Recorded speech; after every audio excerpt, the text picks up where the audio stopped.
Ya, comenzamos. Nosotros hoy día vamos a trabajar con este periodo que va entre el año 1919 y 1939. Sin embargo, hay algunos fenómenos que empiezan a suceder antes de esta fecha, que es la Revolución Rusa, que es un punto importante dentro de la historia de Occidente. Y vamos a comenzar con la clase y les voy a mostrar la estructura que va a tener el día de hoy. El día de hoy vamos a trabajar principalmente con estos 4 puntos principales, que en primer lugar está la Revolución Rusa, en segundo lugar los locos años 20, la caída de la Bolsa de Nueva York en 1929, periodo que se conoce como el crack del 29 o el jueves negro también, y finalmente el ascenso de los regímenes totalitarios. ¿Ya?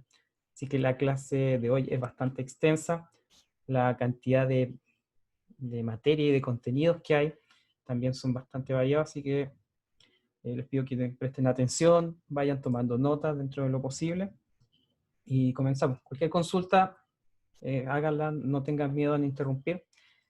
Yo tengo el chat acá, lo estoy viendo, así que cualquier consulta que escriban la voy a leer de forma inmediata. Ya, comenzamos. Cuando hablamos de la Revolución Rusa, vamos a hablar de la figura de este hombre que aparece acá atrás, que es Vladimir Lenin. Deme un segundo que se me pegó el chat. Ahí sí. Un segundo. Y ahí sí está medio pegado el zoom.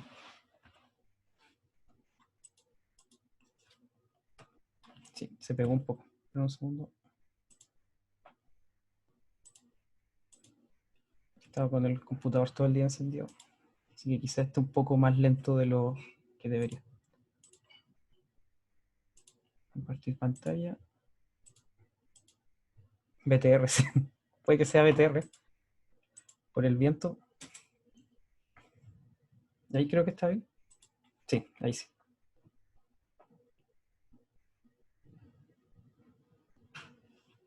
Ya, ahora sí. Ya. La Revolución Rusa.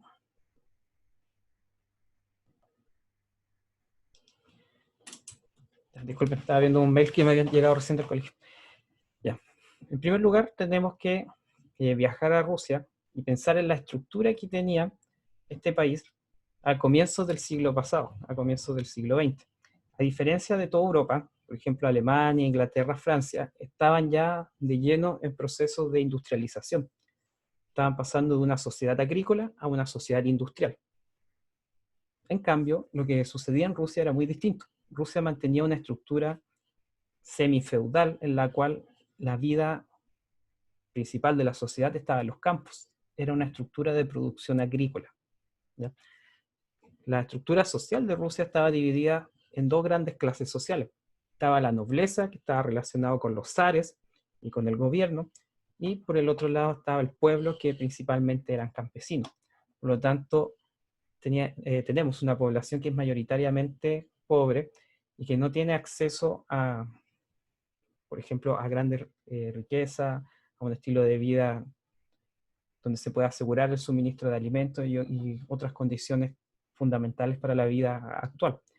En esta sociedad que era agrícola, vamos a tener graves problemas. Y ahora vamos a ir viendo cómo se van generando esos problemas y lo que va a terminar llevando a la caída de Nicolai o de Nicolás II, como se conoce en Occidente.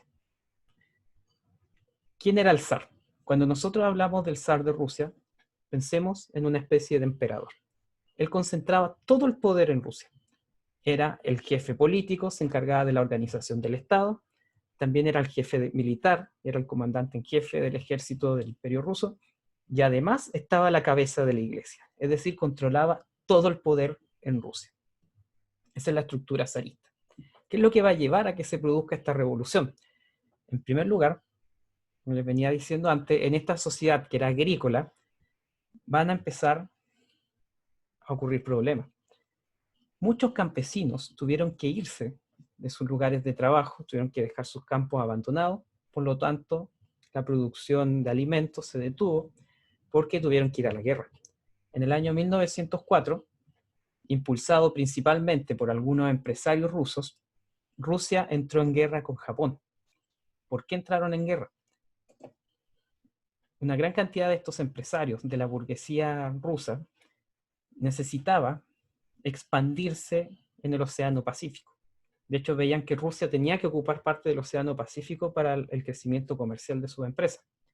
Si ustedes miran un mapa actualmente, Rusia tiene salida hacia el Océano Pacífico, pero es una zona que está principalmente despoblada y que no tiene un gran desarrollo industrial. En esta época, en 1904, los empresarios rusos veían que era una necesidad de Rusia expandirse hacia el Océano Pacífico porque de esa forma iba a poder acceder a los mercados de Asia y de América, que eran lugares atractivos para el intercambio comercial. Y en base a eso es que van a presionar al zar para que entre en guerra. Y va a entrar en guerra en contra de Japón en el año 1904. Se estima que la cantidad de muertos que hubo, si bien no fue tan grande, fueron más de 70.000 personas las que fallecieron en un poco menos de un año de guerra con Japón. Rusia quería ocupar la península de Corea, lo que el día de hoy es Corea del Sur, y Corea del Norte en 1904 era parte del Imperio japonés, y Rusia quería ocupar esta zona. ¿Qué es lo que va a hacer el gobierno ruso, presionado por los empresarios principalmente? Le va a dar un ultimátum a Japón. Rusia le va a pedir a Japón que amablemente le entregue esos territorios que pertenecían al Imperio japonés, y a cambio ellos no iban a iniciar una batalla ni una invasión. Y como Japón, por su cercanía geográfica, además que tenía un ejército más poderoso que el ruso, no va a aceptar este ultimátum y va a entrar en guerra con Rusia. Esta guerra va a significar la desolación del mundo agrícola en Rusia, porque gran parte de las tropas que se van a movilizar van a tener que venir de las zonas más fértiles de Rusia, las que son más cercanas a Europa, y van a tener que movilizarse cruzando todo el mapa hacia la zona de Corea. Y eso va a generar que los campos queden abandonados sin campesinos para que trabajen, y si no hay gente trabajando en el campo para producir alimentos, se empieza a generar una hambruna, empieza a haber desabastecimiento. Y cuando la población no tiene comida, cuando la población está pasando hambre, el descontento y el enojo con las autoridades empieza a aumentar. Es cosa que ustedes vean lo que sucedió acá en Chile, un par de días después que empezaron las cuarentenas en algunas comunas de Santiago.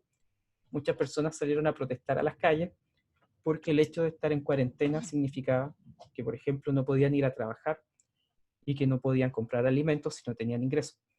Y eso generó que la gente saliera de forma casi inmediata después de la cuarentena a protestar. Imagínense eso, pero llevado a una escala mucho más grande en el caso de un país completo que depende de la producción agrícola. Este descontento que va a empezar a crecer en Rusia, además le vamos a tener que sumar a todo este descontento que generaba la hambruna y la crisis económica, el hecho de que en la Primera Guerra Mundial, de 1914 a 1918, Rusia va a estar en guerra con Alemania. Es decir, en 1905 terminó la guerra con Japón, el país empezó a reorganizar un poco, empezó a volver a funcionar la estructura agrícola de nuevo, y 9 años después, guerra de nuevo ahora con Alemania, por el lado occidental, por el lado de Europa. Y lamentablemente la guerra que va a tener Rusia con Alemania va a ser desfavorable para los rusos. Alemania era una potencia industrial.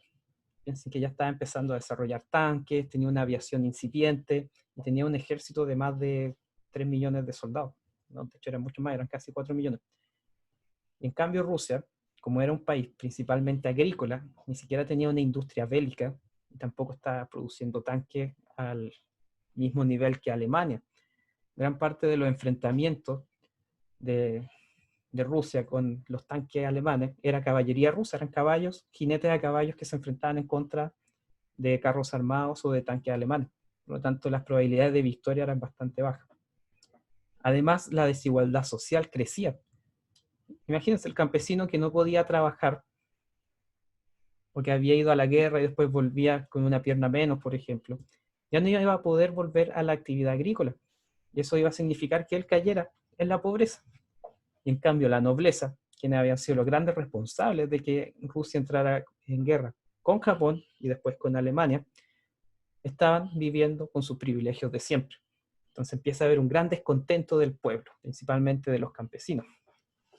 Y la dinastía Romanov, que es la que ustedes ven en la fotografía que está acá abajo, ahí está Nicolás II con su esposa Alejandra y con su hija, ellos no consideraban una prioridad el bienestar del pueblo. No es como el día de hoy, que se espera que los gobernantes, ¿cierto?, gobiernen y que hagan todo el esfuerzo por mantener al pueblo en una buena situación de salud, económica, o que no les falten alimentos. En esta época a los gobernantes les daba lo mismo. Y eso le va a costar bastante caro al zar, como vamos a ir viendo ahora. Todo esto va a desencadenar que en el año 1917 se produzca la Revolución de Febrero. Si bien se llama Revolución de Febrero, si ustedes lo buscan en el calendario, ocurrió en marzo de 1917.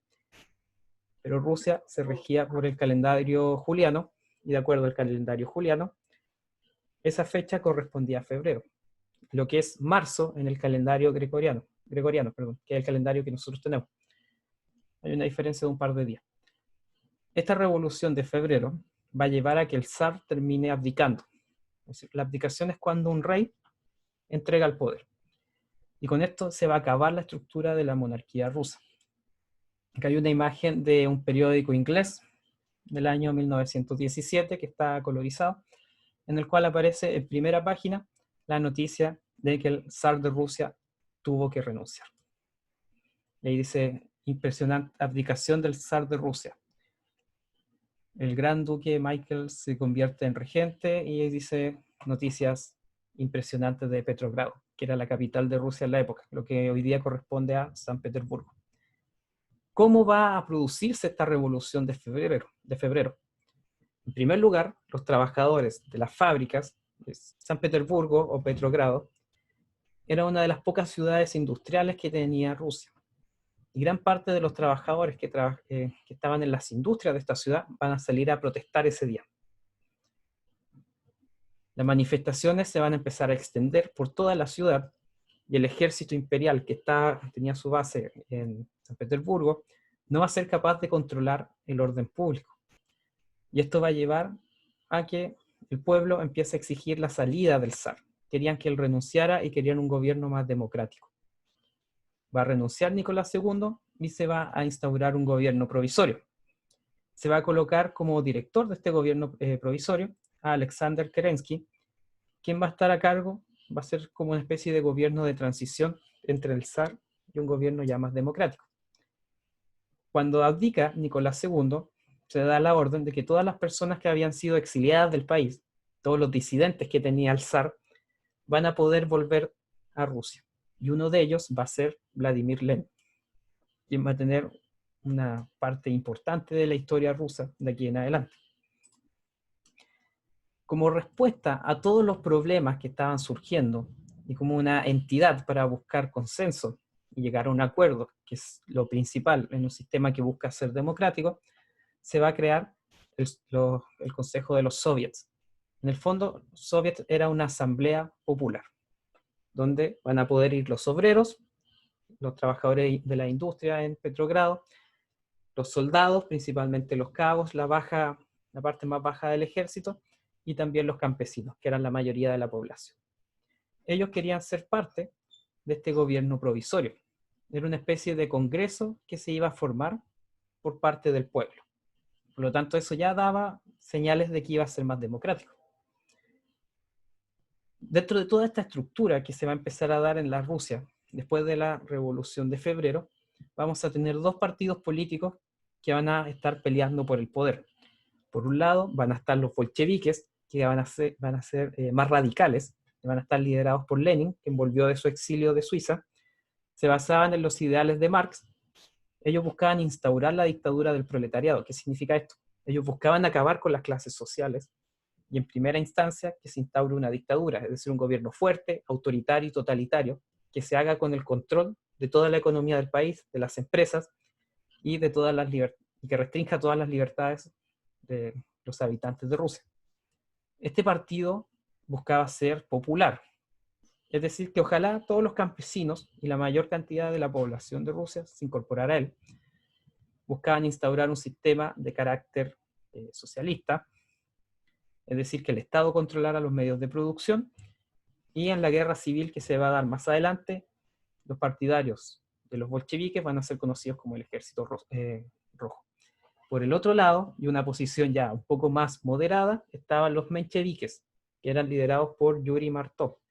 ¿Qué es lo que buscaban hacer los mencheviques? Si bien apoyaban en cierta forma los cambios que se estaban dando en la estructura del gobierno ruso, ellos no eran de la idea de que la figura del zar se eliminara. Todo lo contrario, buscaban instalar una especie de monarquía parlamentaria, una democracia parlamentaria, en la cual existiera un congreso, ¿cierto?, que se iba a encargar de las leyes, también de organizar el Estado, pero que también existiera la figura del zar. Ellos no querían sacarlo de la tradición rusa. En cambio, los bolcheviques sí buscaban acabar con toda forma de dominación. Era una revolución que va a ser considerada de carácter más burgués. Lo que ellos planteaban era de que la única forma en que se puede instaurar un sistema socialista en Rusia era primero generando el desarrollo económico del país. Es decir, los mencheviques planteaban que en primera instancia era necesario un sistema capitalista en Rusia que estuviese un par de años, por ejemplo unos 30 años, de manera que mejorara la condición económica del país y de sus habitantes, y una vez que se lograra un desarrollo industrial y económico superior, ya pasar a la segunda fase e instaurar un sistema socialista. En cambio, los bolcheviques buscaban instaurar este sistema socialista de forma inmediata. Y ahí van a haber ya pequeñas dificultades. Estos dos personajes que están acá, el de la izquierda, el hombre calvo y de la barba, corresponde a Vladimir Lenin, y el de la derecha a León Trotsky. Ellos van a ser los líderes del movimiento bolchevique, y ellos no estaban de acuerdo con este gobierno provisorio, no estaban de acuerdo con la asamblea de los soviets. Ellos querían instaurar esta dictadura del proletariado de forma inmediata, sin tantos trámites. Todo eso pasó en febrero. Después van a pasar los meses, las cosas no van a ir mejorando, y finalmente en octubre o en noviembre del calendario que nosotros usamos, en noviembre de 1917, Lenin, apoyado con Trotsky y con los bolcheviques, van a derrocar al gobierno provisional. ¿De qué se va a tratar esta revolución de octubre? En primer lugar, los soviets, es decir, quienes eran parte de esta asamblea popular, se van a tomar el poder de la ciudad de Petrogrado, que era la capital del Imperio Ruso. Van a sacar del poder al gobierno provisorio, va a llegar Lenin al poder por parte de los bolcheviques, como era su líder, va a ser él quien asuma el poder de este gobierno. Él va a instaurar una amnistía o paz inmediata, es decir, todo aquel que se haya rebelado en contra del Estado iba a quedar sin ningún tipo de sanción, ni va a ser perseguido. Con esto logró calmar las revueltas que estaban sucediendo en la ciudad y va a aplicar de forma inmediata la redistribución de las tierras. ¿Qué significa esto? No, si te hacen la pregunta, piensa en el nombre. Por ejemplo, esta es la Revolución de Octubre. Así se conoce históricamente. Aunque haya sucedido en noviembre de 1917, como se toma el calendario juliano, que es el que tenía Rusia en la época, se le conoce como la Revolución de Octubre a esta segunda, y la primera como la Revolución de Febrero. El otro dato se lo estoy dando como dato anexo, para que sepan que en realidad corresponde el nombre al calendario que tenía Rusia, y el otro sería ya el orden en el calendario que nosotros utilizamos de forma habitual. Así que si ustedes ven esta pregunta en la PSU, va a aparecer con el nombre de Revolución de Febrero y Revolución de Octubre. ¿En qué consistía esta redistribución de tierra? Los nobles, que eran terratenientes, que tenían miles de hectáreas de campo en su poder, se les va a obligar a entregar estos campos y se les va a distribuir a los campesinos que los trabajaban, y con eso los campesinos se van a hacer dueños de la tierra, que era uno de los principales puntos que Lenin defendía de su propuesta de gobierno. Y eso va a hacer que él gane tanto respaldo popular, porque muchos de los campesinos no eran dueños de la tierra que trabajaban, sino que tenían que trabajar esta tierra y además pagar arriendos de esta tierra, que muchas veces se pagaba con mercadería o con horas de trabajo. Y no eran realmente los dueños de los campos que trabajaban. Pero Lenin les va a ofrecer de que si él llega al poder va a cambiar totalmente esto y se va a redistribuir la tierra, y los dueños van a ser quienes trabajan efectivamente en la tierra. Y además, se va a crear la idea de que todas estas ideas que tenía Lenin debían estar finalmente respaldadas en algún documento o cuerpo de leyes, como por ejemplo una constitución. La constitución es la ley fundamental de un país, establece la base de funcionamiento, y Lenin va a proponer una asamblea constituyente. Así que esa idea de asamblea constituyente que ustedes han estado escuchando desde octubre del año pasado, es una idea bastante antigua, estamos hablando de hace 100 años atrás, y que busca en cierta forma que esta constitución se escriba entre todo el pueblo y que en cierta forma sea un lugar de encuentro y de consenso del ideal de sociedad que tiene todo un país. En este caso, esta asamblea va a ser, se le va a encargar al Soviet de Comisarios del Pueblo, es decir, a quienes eran parte de esta asamblea del gobierno provisorio, se les va a dar la misión de llevar a cabo un proceso de asamblea constituyente, que va a estar compuesto por 703 personas, si no me equivoco. ¿Ya? Aquí está. Efectivamente, eran 703 personas. Lo que ustedes están viendo acá es un resumen de los votos que tuvo esa asamblea constituyente rusa del año 1917. Si ustedes se fijan, el partido de Lenin va a obtener apenas un 23%. Y Lenin era quien estaba liderando toda esta revolución. Y como buen líder revolucionario, no va a aceptar los resultados de las elecciones y va a declarar nula esta elección y va a comenzar una guerra civil. ¿Por qué? Porque para hacer los cambios que quería Lenin en Rusia, era necesario que tuviese la mayoría absoluta de la Asamblea Constituyente, es decir, más de un 50%. Y como apenas obtuvo el 23%, ninguno de los cambios en la sociedad que él quería realizar iba a poder aplicarlos si es que no negociaba con los otros partidos políticos. Y es por eso que va a desconocer los resultados de estas elecciones y se van a buscar tomar el poder por la fuerza. Y esto va a llevar a la guerra civil en Rusia. Esta guerra civil va a tener dos bandos. Por un lado van a estar los bolcheviques, quienes serán liderados por Lenin, y por el otro lado están los mencheviques, que si bien querían instaurar un sistema socialista, eran bastante más moderados y eran respaldados por la burguesía. En cambio, por el lado de los bolcheviques estaban principalmente los campesinos, también los obreros y gran parte del ejército. Ellos van a crear la Cheka. Cuando se habla de la Cheka, piensen en policía secreta. En un régimen totalitario o autoritario, la policía secreta opera por debajo de las leyes. Es decir, las detenciones que hace no tienen que obedecer al proceso judicial. Actualmente en Chile, que es un sistema democrático donde se respetan las leyes y la Constitución, para que a una persona la tomen detenida, o tiene que estar cometiendo el delito flagrante, es decir, que lo pillen con las manos en la masa, o en base a una orden de investigación y una orden de detención por un delito que se investigó y se encontró que era culpable.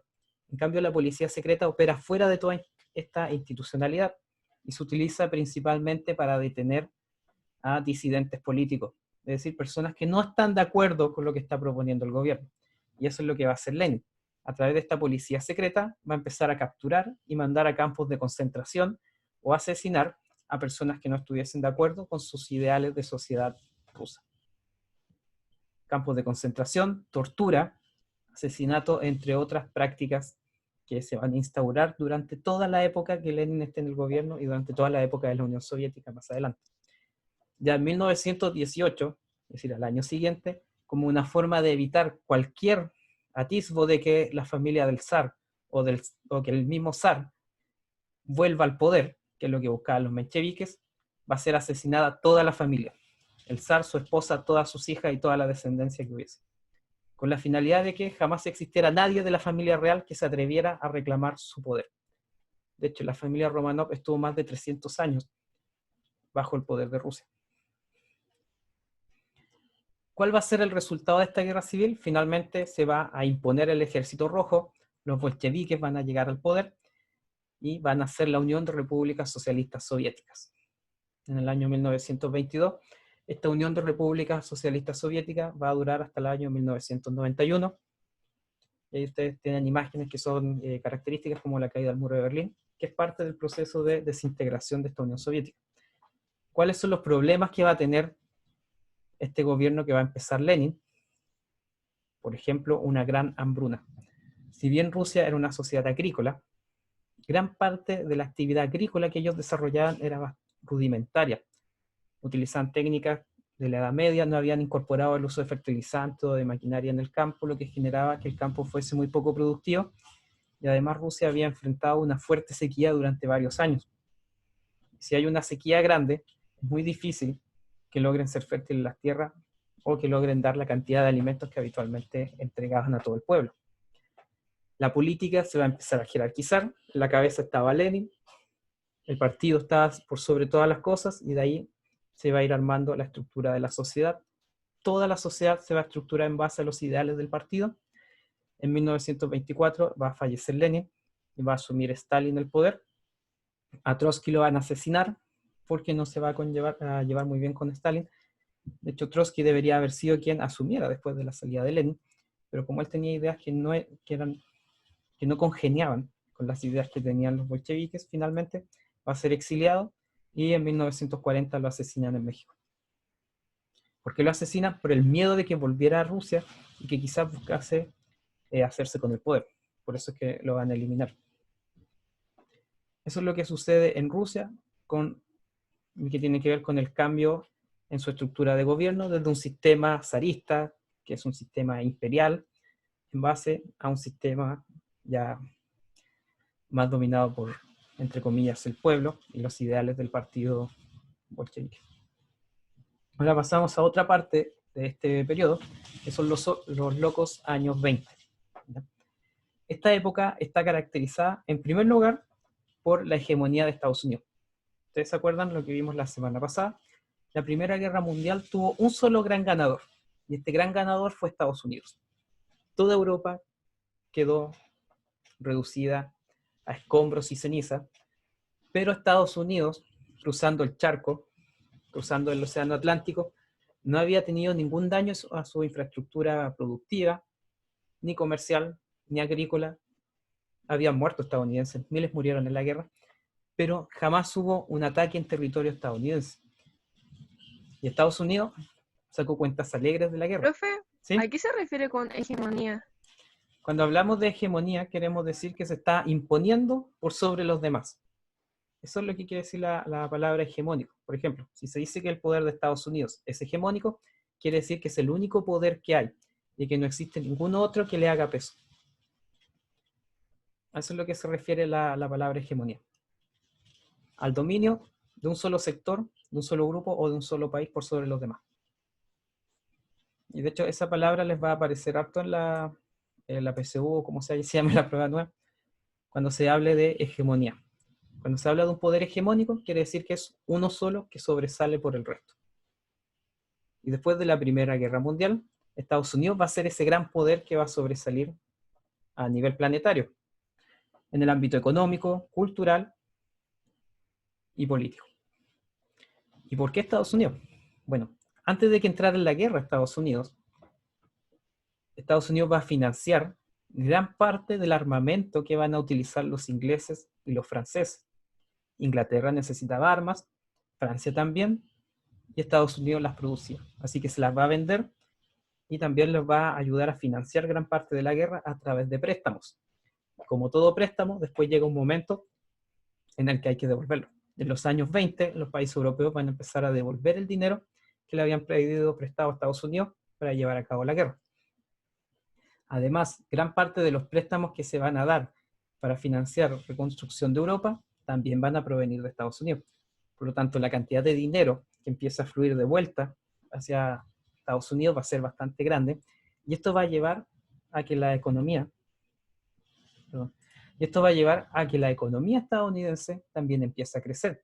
Si hay más dinero dando vuelta al interior de un país, el consumo va a ser mayor, y si la gente está consumiendo más productos, más servicios, se van a empezar a producir más. Por lo tanto, van a surgir nuevas fábricas, se van a empezar a crear nuevas alianzas comerciales a nivel internacional. Y en esta época, en los años 20, Estados Unidos era como la China del día de hoy. Es decir, producían casi la mitad de todos los productos que se consumían a nivel mundial. Era la fábrica del mundo en los años 20. ¿Qué hizo que los años 20 convulsionaran al mundo y a la tradición?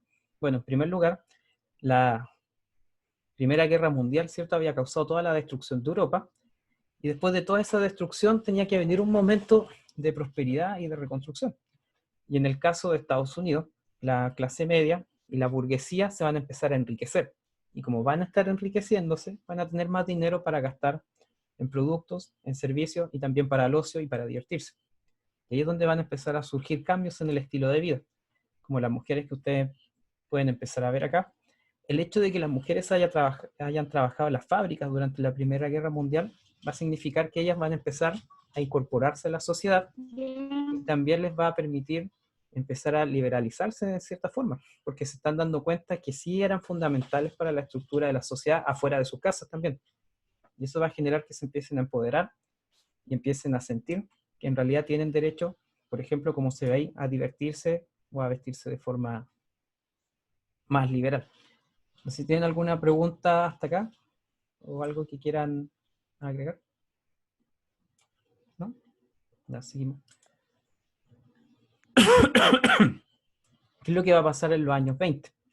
Entre el año 22 al 29, Estados Unidos va a tener una explosión económica.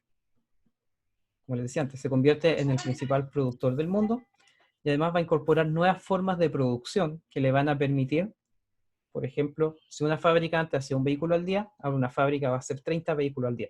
Y que es donde surgen ideas como el Fordismo, que es esta idea de la producción en cadena, que en una sola cadena se va fabricando un automóvil y ahí tenemos 40 personas que tiene cada uno una función específica.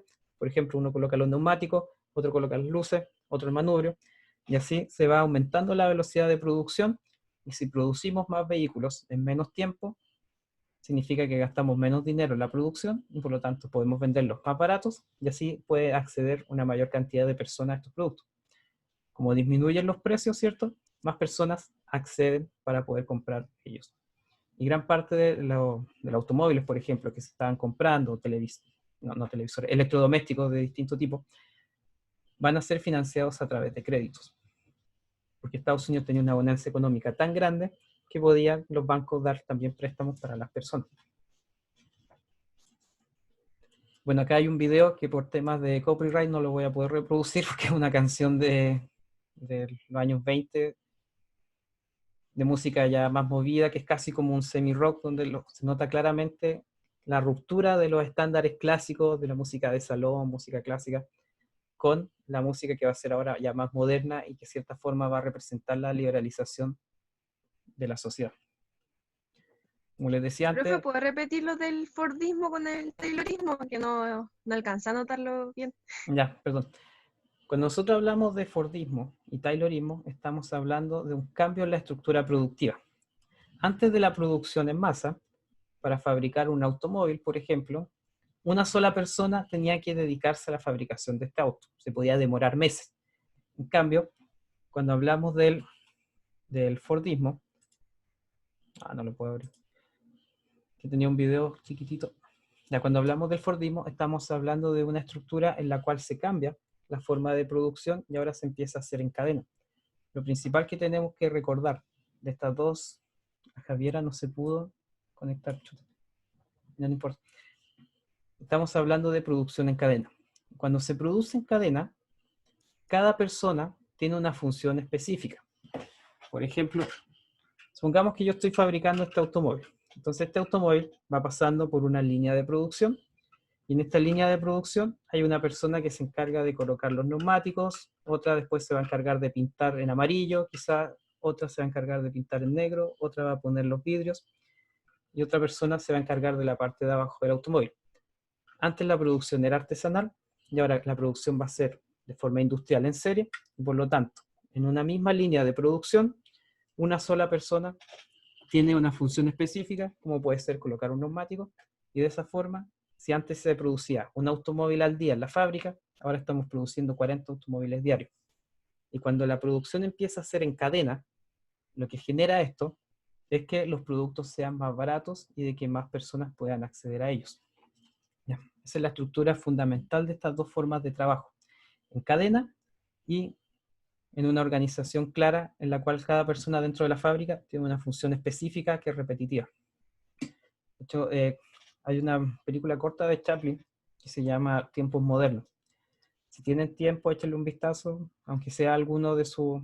De hecho, tenía unos links acá de eso.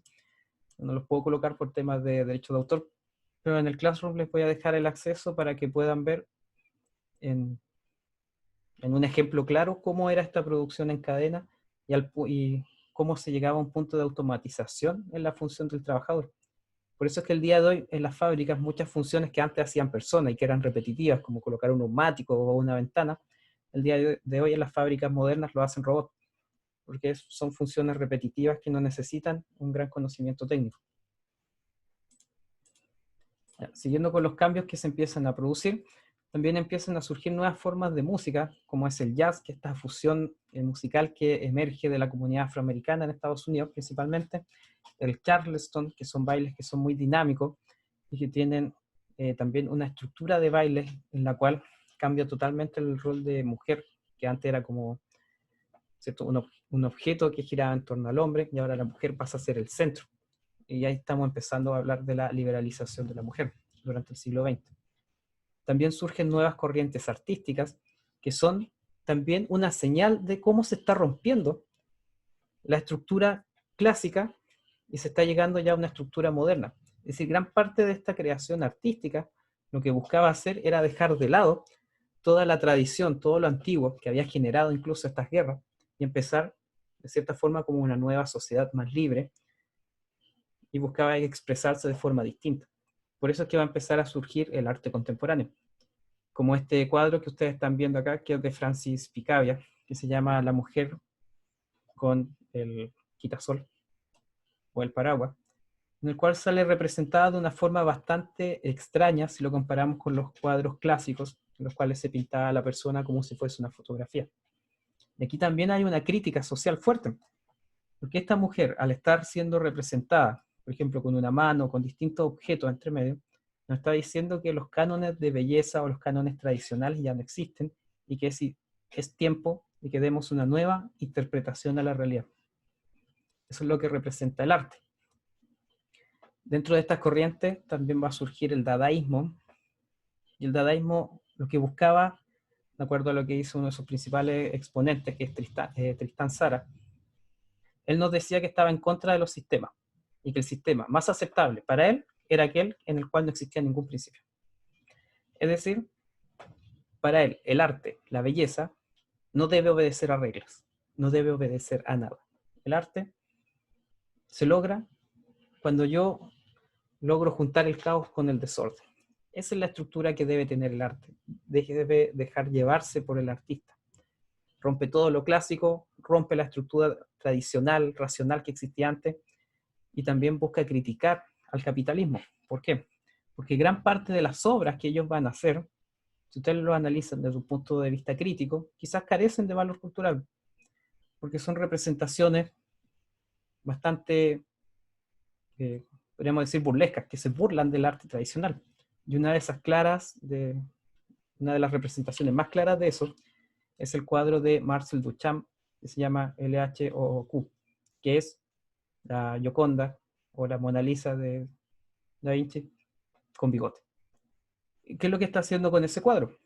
Nos está diciendo, nos representa la Mona Lisa, nos dice, claro, este es el estándar de belleza, de cultura que se entiende tradicionalmente, yo vengo y le hago un bigote, es decir, no estoy ni ahí con esta estructura clásica que existía. Y lo que yo busco crear es solamente lo que se me viene a la cabeza, no tengo que obedecer a ningún orden ni a ninguna lógica establecida para considerar que esto es arte. Y también por eso representa a un emperador como un silo de choclo dado vuelta, que es el cuadro que está a la izquierda, que se llama Hugo Imperator.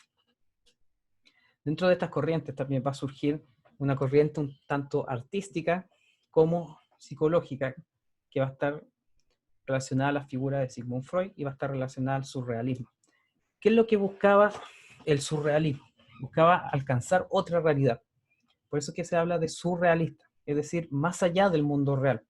Tratar de llegar a un mundo en el cual nada de lo que existe, en el mundo que conocemos, en nuestra realidad, nada de lo que existe ahí está establecido y tengo que respetarlo. Donde todo es posible, donde lo fantástico tiene nacimiento y donde vive lo fantástico. Eso es surrealismo. Es como el lugar donde el ser humano pierde totalmente el control. También después surgen otras corrientes como el expresionismo, que lo que buscaba era retratar toda la muerte, la miseria, la soledad que había causado la Gran Guerra. Una sociedad asolada por la destrucción, por la muerte. Buscaba expresar esa amargura. ¿Y cuál amargura? La amargura misma de la existencia. Nuestra existencia, de acuerdo al expresionismo, se basa en el sufrimiento, en la muerte, en la miseria. Eso es la vida, de acuerdo al expresionismo. Y por eso es que va a buscar representar parte de esta desolación a través de imágenes, paisajes, que retraten que en realidad no hay ningún orden establecido y que quizás todo lo que esté a nuestro alrededor solamente es parte del sufrimiento que tenemos dentro de este mundo. Y finalmente vamos a llegar al cubismo, que va a ser fundado por Picasso, quien fue amigo personal de Pablo Neruda, y que buscaba tratar la naturaleza o la existencia a través de formas geométricas. Es decir, todo tratar de irlo construyendo de acuerdo a estructuras que tuviesen líneas rectas, por ejemplo, cilindros. Buscaba en cierta forma geometrizar la realidad. Y también va a ir surgiendo la cultura de masa como la conocemos el día de hoy, que en el fondo lo que es la cultura de masa es difusión masiva de imagen y palabra. Y esto llega incluso a modificar la forma en que pensamos. ¿Cuáles son expresiones de la cultura de masa? La música popular. Cuando hablamos de música pop, no de música popular, y se entiende por folclore, no, cuando hablamos de música popular como el pop, por ejemplo, o las corrientes musicales que el día de hoy están más de moda, como por ejemplo el trap, con todas esas cosas. Esto es expresión del desarrollo de la cultura de masa desde los años 20 en adelante, que son culturas que son accesibles para gran parte de la población. Antes de los años 20, para acceder, por ejemplo, a música, poder escuchar música, había que prácticamente contratar a un músico que fuese a tocar a tu casa, lo cual era muy caro y solamente un sector privilegiado de la sociedad podía acceder a ese tipo de servicio, como que alguien fuese a tocar piano a tu casa un día. Y ahí solamente existía esta idea de cultura clásica, de música clásica, ¿cierto? Que era lo que se transmitía a través de los músicos tradicionales. Pero a partir de los años 20 en adelante, como se va a ir masificando todos los bienes de consumo, se van a ir masificando también instrumentos musicales, y van a ser más accesibles por una cantidad más grande de la población, van a empezar a surgir música y corrientes musicales también de carácter popular. Y esa cultura de masas, desde los años 20 en adelante, ha ido evolucionando a lo que el día de hoy conocemos como la cultura popular. Y ahí está el día de hoy el cine, el universo Marvel, todas las cosas que llegan a gran parte de la población.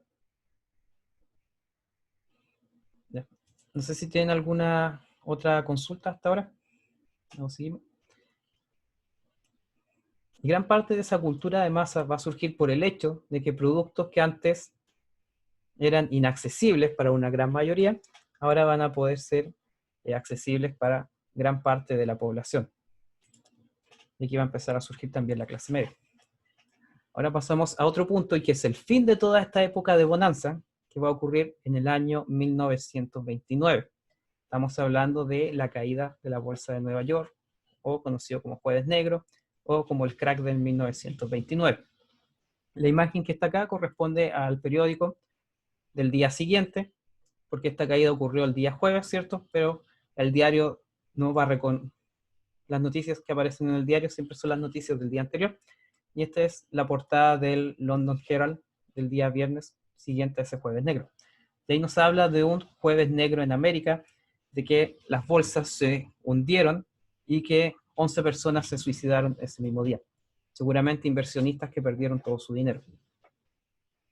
¿Cuáles son las causas de esta caída en la bolsa de valores del año 1929? Pueden ser muchas, pero las vamos a explicar y organizar simplemente en dos. Por un lugar, en primer lugar, se va a empezar a producir sobreproducción. ¿Qué significa esto? Que las fábricas estaban produciendo muchísimos más productos que los que se necesitaban. Por ejemplo, si se estaba fabricando 2 millones de automóviles, solamente se necesitaba 1 millón de automóviles. Por lo tanto, había 1 millón de autos que nadie quería comprar. Y cuando un producto no se quiere comprar o no hay quien lo compre, su valor va a empezar a disminuir. Y si no se logra vender los productos que una fábrica está produciendo, la fábrica se va a quedar sin ingresos. Y si la fábrica se queda sin ingresos, no va a poder pagar los sueldos, ni va a poder pagar a sus proveedores y va a terminar quebrando. Y eso va a generar la quiebra de miles de fábricas en todo Estados Unidos, que era el principal productor mundial en esa época. Pero va a llegar un punto en el cual va a producir tantos productos que no va a tener a quién vendérselo. Y como les decía antes, si nadie los compra, la fábrica termina quebrando. Y por el otro lado estaba la especulación financiera. Esta va a ser una época, en los años 20, conocido como una época en la cual las personas buscaban enriquecerse de la forma más rápida posible al menor esfuerzo posible. ¿Qué significaba esto? Que si yo podía invertir, supongamos que pedí un préstamo de $20,000 en el banco para comprar acciones, que me decían, no, sabes que esta empresa le va a ir bien, está vendiendo harto, yo pedía ese préstamo, con ese dinero compraba acciones, y el negocio de las acciones funciona en que yo el día de mañana pueda venderlas, pero más caro de lo que a mí me costaron. Si esos $20,000 en acciones, después de un año lo vendo y me genera $30,000, por ejemplo. Ahí ya tengo $10,000 de ganancia. Gran parte de la sociedad estadounidense buscaba enriquecerse de esa forma, pero llegó un momento en el cual habían más personas vendiendo acciones que comprando. Y si ustedes se acuerdan de los principios básicos de economía que vimos en una de las primeras clases de PSU y que ustedes vieron en primero medio, si hay demasiada oferta de un producto y hay muy poca demanda, su valor va a empezar a bajar. Y eso pasó con las acciones. Mucha gente compró acciones y cuando todo el mundo estaba comprando las acciones, su precio subía, subía, subía. Y después llegó un punto en el cual las personas tenían que vender las acciones para poder pagar los créditos que habían pedido. ¿Y de qué forma iban a pagar esos créditos? Vendiendo las acciones que todos tenían. Y todas las fueron vendiendo.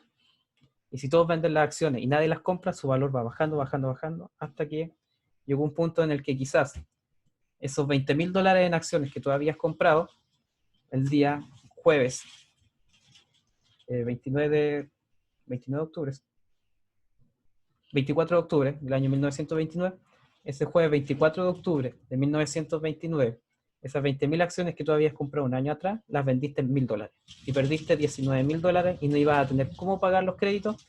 Y si no tienes cómo pagarle al banco, el banco te va a hipotecar la casa, te va a quitar tu auto, y así empezó a quebrar toda la economía estadounidense, porque nadie era capaz de pedir los préstamos que había pedido. ¿Cuáles son las consecuencias de esta crisis?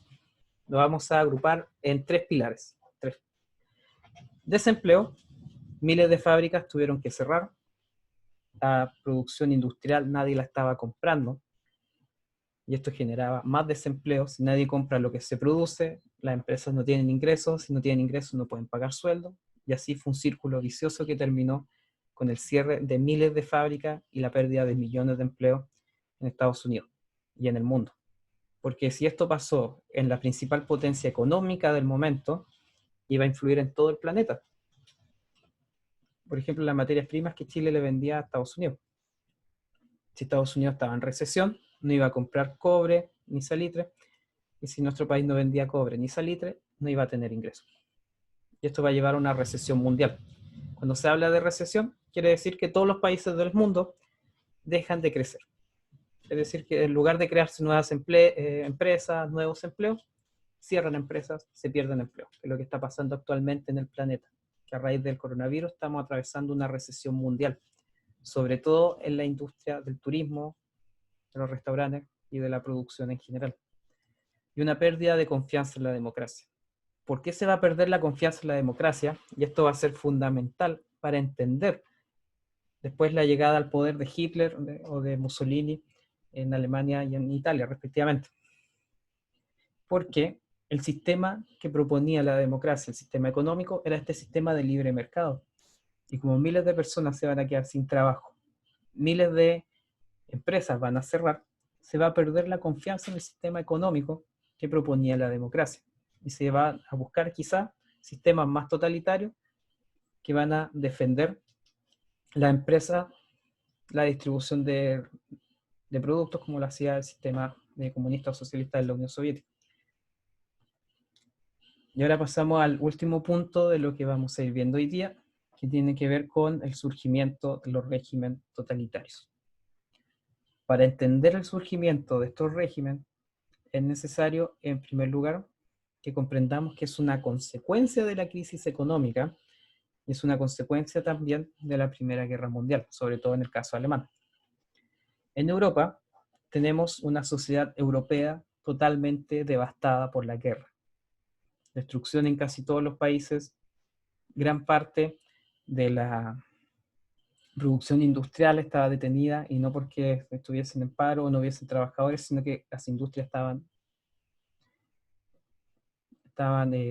convertidas en ceniza, eran escombros, millones de personas que murieron.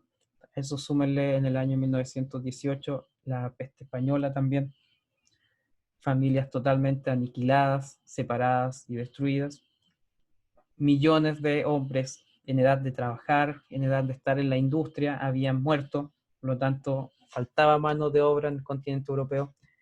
Los países estaban sumamente endeudados por la guerra y gran parte de la población en edad de trabajo estaba desmovilizada, es decir, habían sido soldados y ahora habían vuelto a sus casas y no tenían trabajo y no había lugar en los cuales ellos pudiesen desarrollarse profesionalmente. Ese es el contexto en Europa después de la Primera Guerra Mundial. Estados Unidos estaba viviendo sus mejores momentos y Europa estaba totalmente devastada en los años 20. ¿Cuáles son las características que tiene un régimen totalitario? En primer lugar, culto a la personalidad. Fundamental en un régimen totalitario. Engrandecer la figura del líder como si fuese prácticamente un Dios viviente que nos va a guiar al pueblo hacia el futuro. Es lo que ustedes pueden ver acá en las imágenes de Stalin. En el año 1940, ahí ven una propaganda donde Stalin sujeta a este bebé, y este bebé es la Unión Soviética. Y él es el padre de la Unión Soviética, que la va a llevar adelante, que la va a ayudar a crecer y a desarrollarse. Y en la imagen de la derecha, pueden ver, esto corresponde a un mural en el cual aparece Stalin, ¿cierto? Apuntando un mapa de la Unión Soviética y dice, bajo el poder del gran Stalin, directo hacia el comunismo. Es decir, él es la única persona que es capaz de guiar a la patria hacia el futuro que todos queremos. Por lo tanto, primer característica de un régimen totalitario, culto a la personalidad, la exaltación de la figura del líder, como pasa en Corea del Norte. Kim Jong-un es casi un dios viviente. El cerro en el que nació Kim Jong-un es un lugar de peregrinación sagrado para todos los norcoreanos. Las tumbas de los padres de él también son lugares a los que todo norcoreano tiene que ir por lo menos una vez al año a entregar flores y a llorar por la pérdida del gran líder, del padre de Kim Jong-un. Así de cuadradas son estas sociedades, ¿ya? El líder es la figura suprema, es el Dios en la tierra.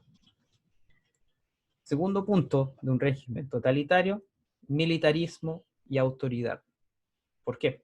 Cuando nosotros hablamos de autoridad, estamos hablando de la presencia del Estado en todas y cada una de las aristas de la vida de una persona. Desde el momento que ustedes nacen, momento que van a kinder, después empiezan su educación básica, media, educación superior, todo está reglamentado y dictado por el Estado como debe ser, ¿no? De que es fundamental la disciplina, la obediencia por sobre todas las cosas a lo que el Estado instaura y también la fuerza por sobre las ideas de libertad o de igualdad.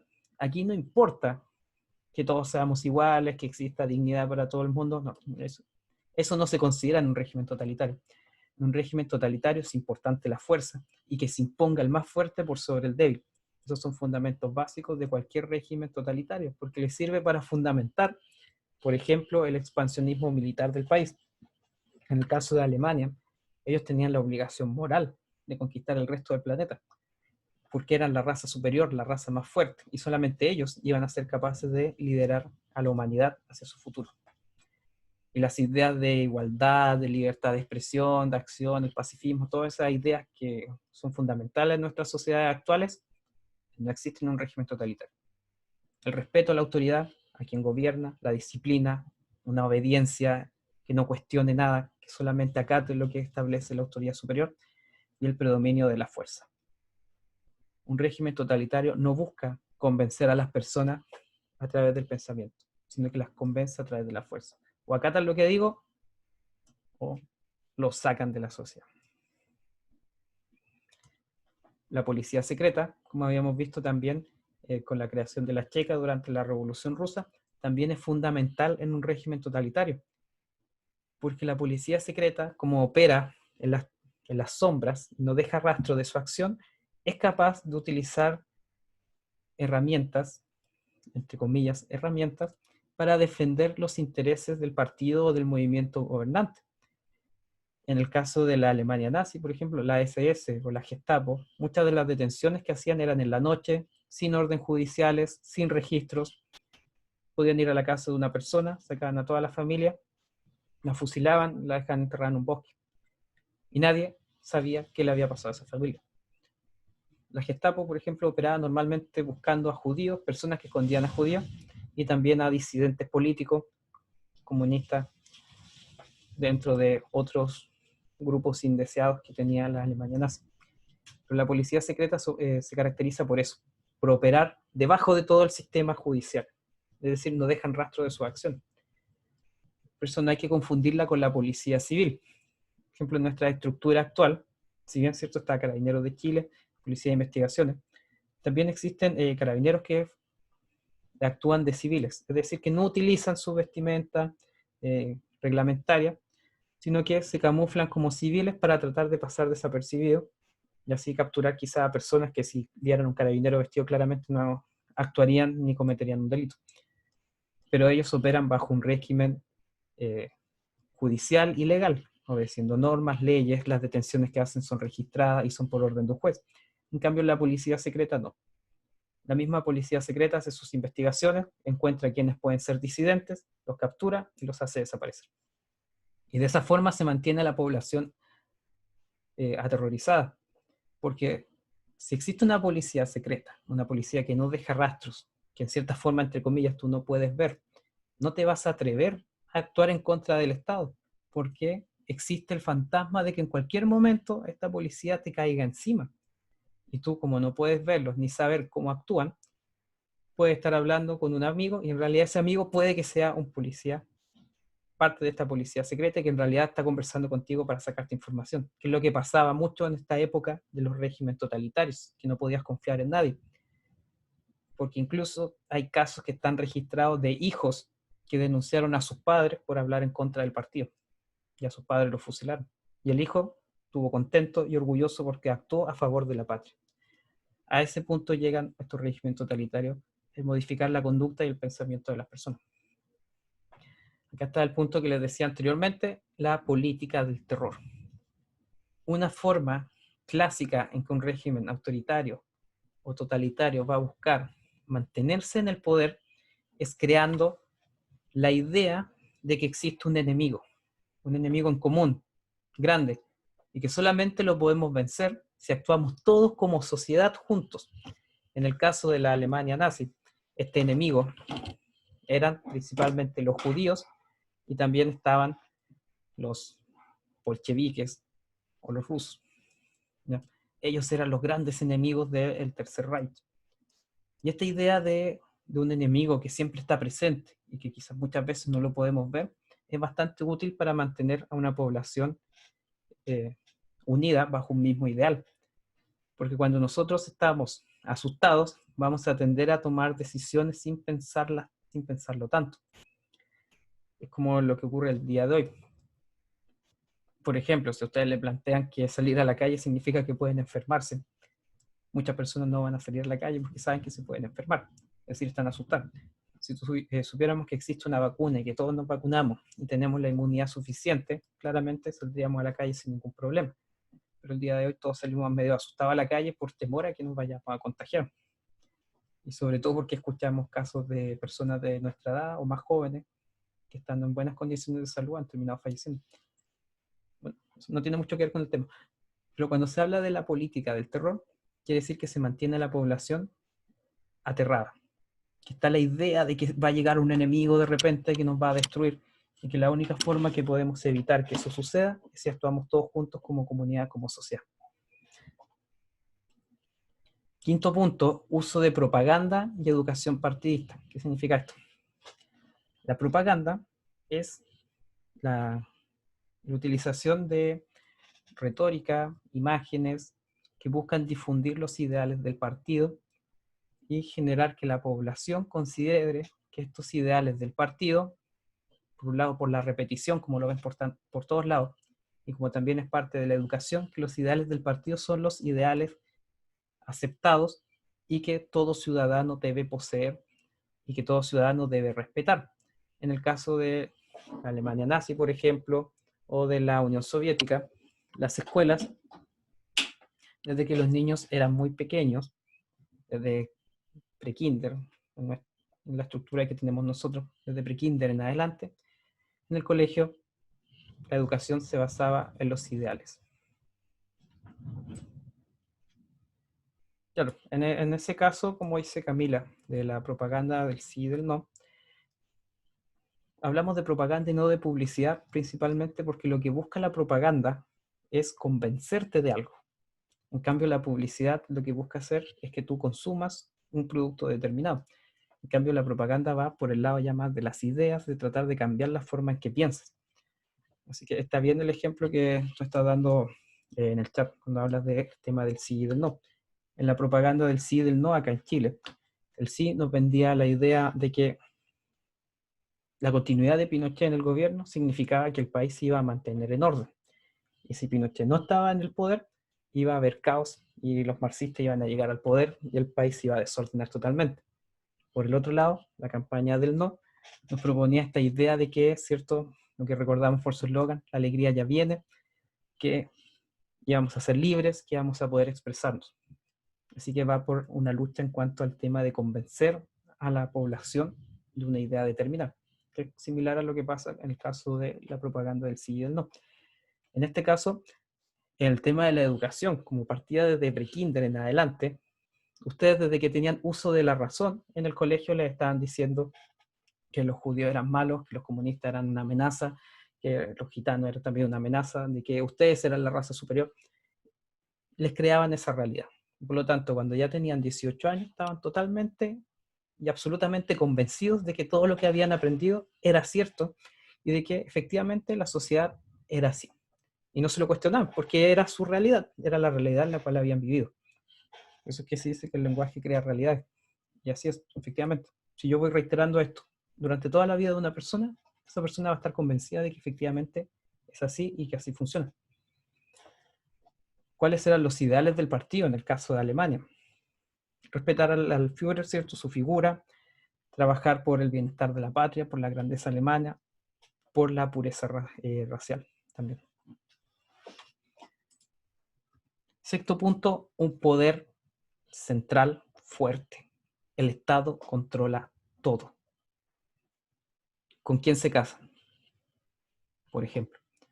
¿Con quién, si es que puede tener o no hijos con una persona? Porque puede que sea de una raza inferior, que no tenga el registro de pureza racial que pide el Estado, en el caso de Alemania. Por lo tanto, no va a poder tener hijos o casarse con esa otra persona si es que no tiene todos sus papeles al día, sino demuestra que efectivamente sus antepasados tienen pureza racial, por ejemplo. En el caso de los judíos, estaban prohibidos los matrimonios entre los judíos en la primera fase del partido nazi. Después ya va a empezar el exterminio masivo de ellos. Ahí se les van a anular todas las libertades y derechos civiles que tenían. La política partidista controla las acciones de las personas. ¿Y cómo las va a controlar? Por ejemplo, en el caso alemán está la juventud hitleriana, donde se incentivaba a que los jóvenes se unieran a esta especie de scout, pero que estaban más centrados en un entrenamiento premilitar desde pequeño. También en el control de las actividades que ustedes hacen en sus momentos de ocio.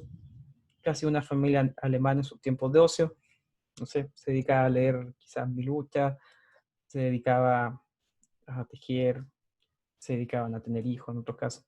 Es decir, todos los aspectos de la vida de una persona y de su familia los controla el Estado y los determina el Estado, y cada momento de la vida de esa persona, desde que nace hasta que muere, están reglamentados por el gobierno, e incluso su día a día está reglamentado por el gobierno. Hay mucho viento acá. Ya. ¿Por qué si gran parte de Europa y el mundo vivió una situación de crisis durante el periodo de entreguerra, el fascismo y el nazismo solamente triunfaron en Alemania e Italia y no en otros países? ¿Por qué no pasó en Francia o en Inglaterra? Bueno, este es un mapa de Europa, posterior ya de los años 30. Ustedes pueden ver los países en los cuales surge el régimen de carácter fascista. Tenemos España, Italia, Alemania, donde surge el comunismo en la Unión Soviética, y los países en los cuales hay régimen democráticos. ¿Por qué solamente en estos países va a surgir esta idea del fascismo y no en la Unión Soviética y no en Finlandia o en Suecia? En el caso de Italia, vamos a tener la figura del Duce, que era Benito Mussolini, quien va a exacerbar el sentimiento nacionalista. Es una característica fundamental del fascismo, que busca exaltar los valores del Estado, los valores patrios, los valores del país en el cual está la persona. ¿Y por qué en el caso italiano? Bueno, Italia durante la Primera Guerra Mundial, ¿cierto? Se dio vuelta la chaqueta. Primero estaba aliado con Alemania, después se va a aliar en contra de Alemania. Y en el Tratado de Versalles, Italia, pese a haberse cambiado de bando al final de la guerra, no va a ganar nada. Ninguna de las pretensiones territoriales, ni de los... No va a ganar absolutamente nada con la guerra. Por lo tanto, va a ser totalmente improductiva e inútil para Italia. Y además, la parte norte de Italia, que es la parte más industrializada, que está alrededor de Milán, Venecia, Florencia, esa zona que es muy industrial, resultó destruida en la guerra. Y eso generó también desempleo y pobreza en Italia. Y la zona sur del país, de Italia, hasta el día de hoy, es una zona que es muy pobre porque se dedica principalmente a la producción agrícola. Mucha gente sin trabajo, la población en la pobreza, el país destruido, son elementos, podríamos decir, característicos que van sembrando el camino para la instauración de un régimen totalitario, porque el discurso de un Mussolini, por ejemplo, estaba centrado en exaltar los valores patrios, la importancia de Italia, y dentro de las promesas que hacía Mussolini era intentar reconstruir la grandeza del Imperio Romano, que había sido la época de mayor esplendor de Italia en toda su historia.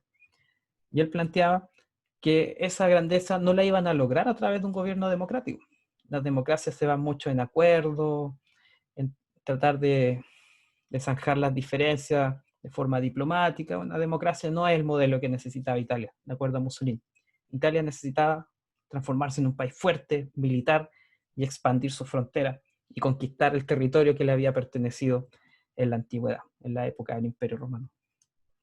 En el caso de Alemania, la Primera Guerra Mundial va a dejar a Alemania totalmente endeudada y va a ser la gran culpable de la guerra. El Tratado de Versalles le va a tirar todo eso encima a Alemania. Le va a colocar la culpa moral, la culpa económica, va a tener que pagar los gastos de la guerra incluso. Y eso va a generar que Alemania se endeude y que se empobrezca. Además, perdió territorios que eran muy cotizados, que tenían grandes minas de carbón, de hierro, como la zona de Alsacia y Lorena, por ejemplo. También va a perder las colonias que tenía en África, de donde sacaban materias primas para su industria. Y además va a tener que pagar los costos de reconstrucción, los costos de la guerra, lo cual va a ser un gasto gigantesco que terminó de pagar el año 2010 recién. Es decir, estuvo casi 90 años pagando los gastos de la Primera Guerra Mundial. Y Alemania va a caer en una hiperinflación, ¿cierto? Si se acuerdan, como escribió Camila, inflación, ¿cierto? Es cuando aumenta el precio de los productos de forma generalizada en un tiempo determinado. En Alemania se va a producir ese fenómeno, pero por 1.000.000%. Imagínense, el billete que están viendo ustedes es un billete de 1 billón de marcos, es decir, 1.000.000 de millones de marcos. Y aparece ahí una fotografía de una persona llevando una carretilla con billetes, probablemente para poder comprar pan o algún producto básico. ¿Por qué se produce esta hiperinflación? Porque el Banco Central alemán, para tratar de contrarrestar el desempleo, los problemas económicos, los bajos sueldos, empieza a imprimir más dinero. Y cuando se imprime más dinero y no hay una economía detrás que lo respalde, empieza a perder valor el dinero. Si toda la gente tiene más dinero dando vueltas, pero la cantidad de productos que hay es la misma, ¿cierto? El valor de las cosas va a aumentar. Y así fue aumentando, aumentando, aumentando, hasta que llegó a una situación casi irrisoria en la cual necesitaban carretillas para ir a comprar pan o cosas muy básicas. Fragilidad política también es un fundamento y es un hecho fundamental que va sembrando este camino para el régimen, para el surgimiento del régimen totalitario, y sobre todo en el caso de Alemania. No existía ningún partido político que lograra tener mayoría en el Congreso alemán, y tampoco existían alianzas entre partidos como las que conocemos en Chile el día de hoy. Por lo tanto, había muchos partidos pequeños, chiquititos, estamos hablando de más de 20 partidos diferentes, y ninguno de ellos lograba ponerse de acuerdo con los demás. Por lo tanto, había una situación de absoluto descontrol e ingobernabilidad en Alemania. Este cuadro o sea, el esquema que están viendo ustedes ahora es el espectro político de algunos de los principales partidos. En el lado de la izquierda, ¿cierto?, está el Partido Comunista Alemán, que era considerado de ultraizquierda. En centro está el Partido Católico de Centro, que sería como la democracia cristiana en Chile, el Partido Socialdemócrata y el Partido Demócrata. Y en el lado de la ultraderecha está el Partido Nazi y el Partido Popular Alemán. Esta situación, si ustedes lo miran, el espectro político, van a ver. Está sonando. ¿Alguien está haciendo alguna consulta? Ya, seguimos. Si ustedes ven este espectro de partidos políticos, existía una amplia variedad y ninguno de estos partidos tenía la mayoría en el Congreso. Por lo tanto, era muy difícil que se pusieran de acuerdo. ¿Y cómo va a ascender Hitler al poder? Dame un segundo.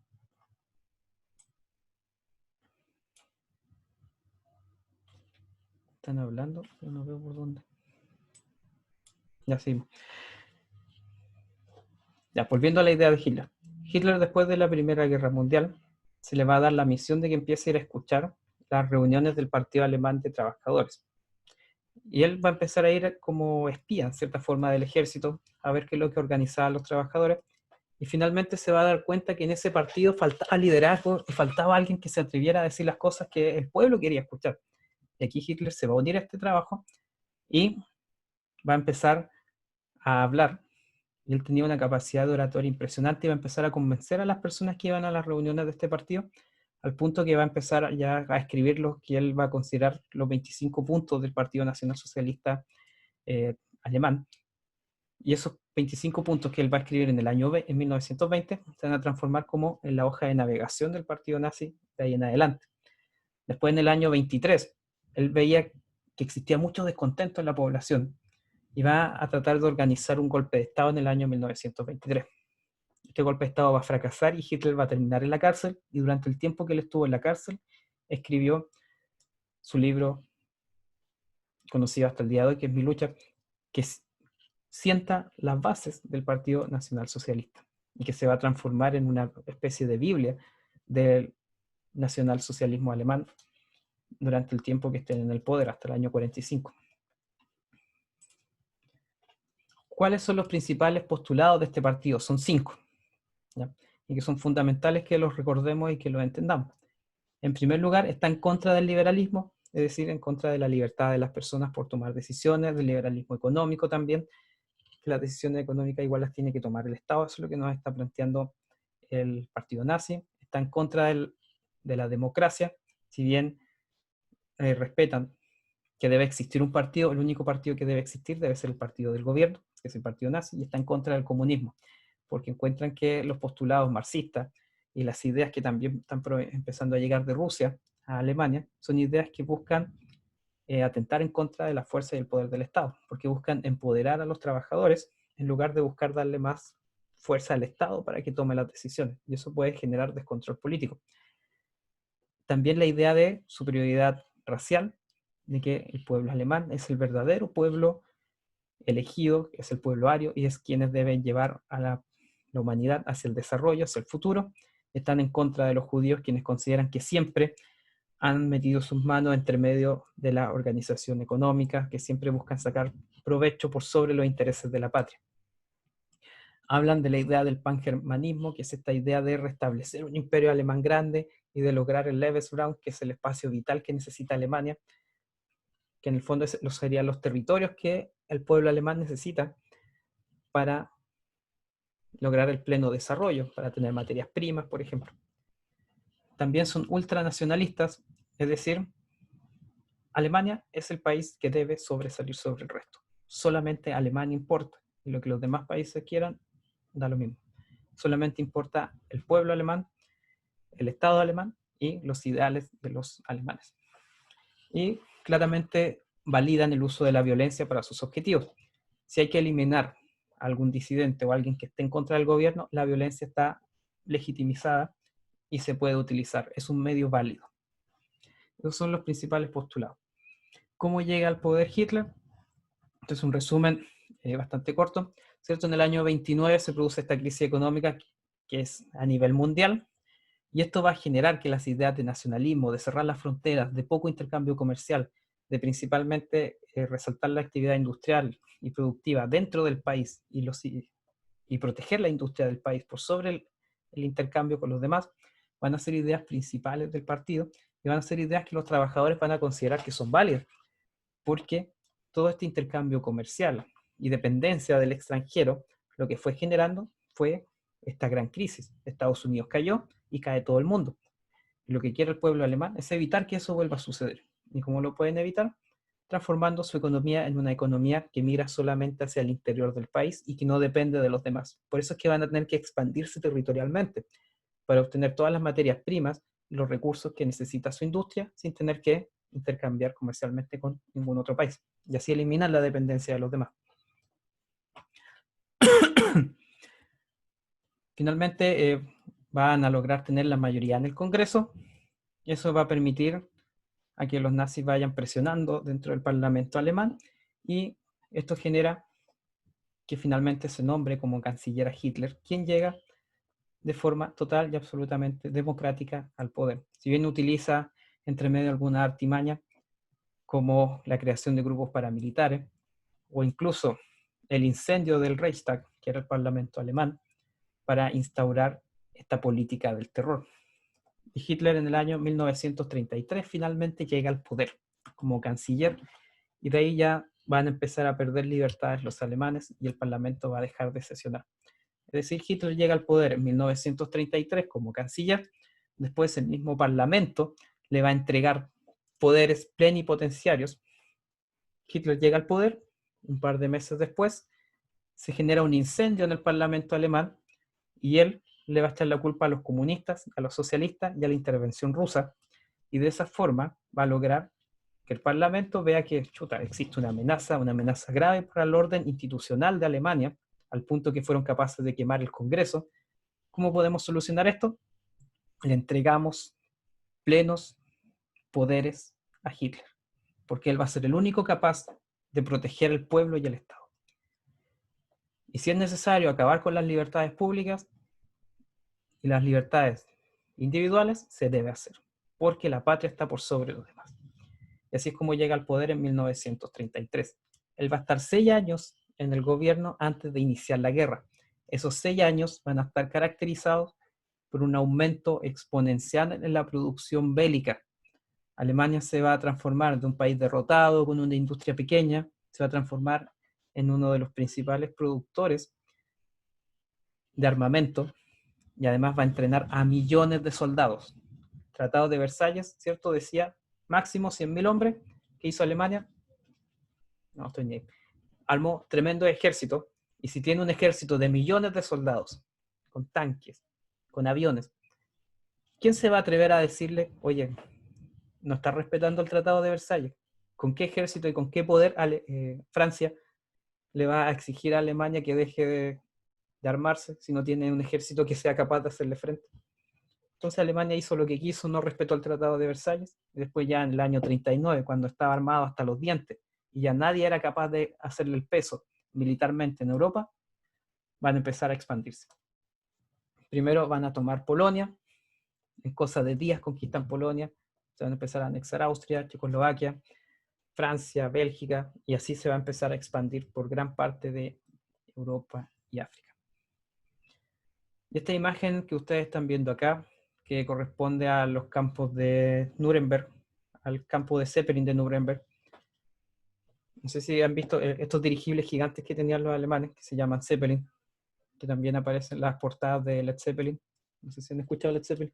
Bueno, estos dirigibles gigantes necesitaban unos campos bastante grandes en los cuales aterrizar y despegar. Y muchos de esos campos los utilizaban también para las concentraciones del partido nazi. Y en este caso, esta es una de las últimas reuniones que se hacen en Nuremberg antes de empezar la guerra. Van todos los soldados, más de 1 millón de soldados que están reunidos ahí, a escuchar al Führer hablar, y para ellos era como escuchar a un dios prácticamente. Así que todo lo que decía el Führer, ellos lo escuchaban y después lo iban a cumplir de forma sagrada. Así que, bueno, hasta aquí. Los otros puntos están relacionados como un repaso de lo que habíamos visto antes, ¿no? Principalmente habla de los tipos de economías que va a ir implementando la Alemania nazi, que en una primera fase buscaba reactivar la economía, acabar con el desempleo. Después ya del año 36 en adelante va a estar netamente centrado en la producción de armamento. Después vamos, aquí aparece un listado de, sí, ha pasado mucho rato. Aquí ya hay un listado de cómo se va expandiendo. Esto se los voy a dejar igual para que lo vayan revisando con más tiempo, después más adelante. Y en la última parte hay un pequeño cuadro que esto sí que les va a servir, y después revísenlo en el Classroom, en el cual se compara fascismo, nazismo y estalinismo, ¿ya?